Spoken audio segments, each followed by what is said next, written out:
Welcome to the Slop Farm. Enjoy the video. In this video, I will compare Recalbox versus Retropie versus Batocera versus Lakka.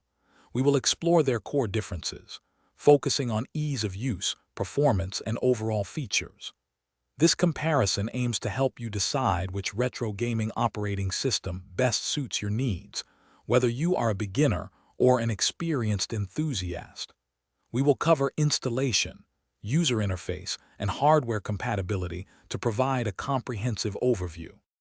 Setting up these systems varies significantly. Retropie often requires more manual configuration, appealing to those who enjoy tinkering.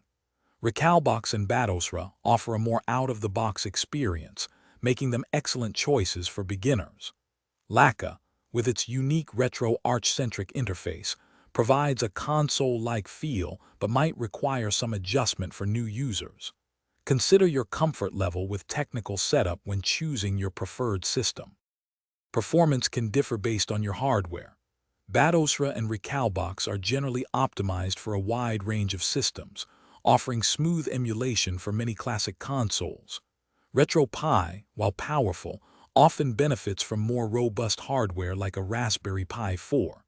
Lakka, being lightweight, excels on less powerful devices. Features like automatic game scraping, theme customization, and network play also vary, enhancing the user experience differently across each platform.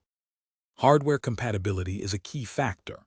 Retropie primarily targets Raspberry Pi devices, while Batocera and Recalbox support a broader spectrum, including various single-board computers and even personal computers. Lakka also boasts wide hardware support due to its lightweight nature. Community support is vital. Retropie has a massive, active forum, while Batocera and Recalbox also have strong, helpful communities. Lakka's community is smaller but dedicated, offering assistance for its unique approach. Thanks for watching. Consider subscribing if we helped you today.